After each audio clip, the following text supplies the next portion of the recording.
aka makka qo'yamiz.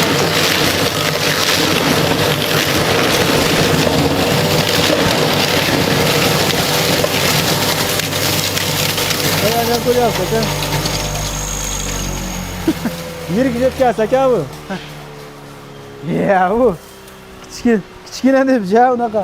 Bu setkasi bor uni ustiga. Setkasi bilan bu. Mana setkasi bilan. Eng yirik setkasi bu. Molbob holatida chiqarib berdi. Somon bu yerda yer yong'oq bor, yer yong'oq bor edi qaydadir sheyda. Mana orasida bitta ikkita turibdi mana. Yer yong'oq qo'ya tagida qolib ketdi. Tagida qolib ketdi, yer yong'oq qo'ya. Bitta aralashtirasiz, molingizga tayyor ozuqa.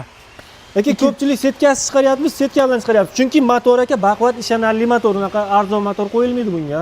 Necha kilovat? 3 kilovat aka, bu toza 3 kilovat chiqadi bu. Toza. O'ziga necha kilovat yozilgan? 4 kilovat yozilgan, lekin 3 ni beradi bemalol. To'g'risini aytishimiz kerak. Keyin bu 100 lik motor aka. Ko'pchilik hozir 90 lik motor ham qo'yishyapti-da. Buni nimasi 100 lik. Qanaqa u? Nimada farqi bo'ladi? 100 lik 90. Hajmi katta, diagonal nimasida-da, katta kichikligida. Nimasida.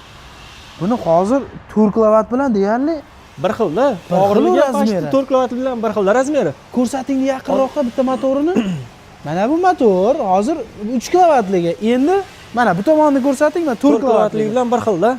Deyarli razmeri bir xilda. 3 kilovat chiqadi, 3 kilovat deb olamiz aka. Zo'r. Xuddi shuni aka, endi nimasini bitta bo'ldi. Mayda setkasini qo'ybob setkasida. Qo'ybob setkasida aka. Bu yer yong'oq qo'ya.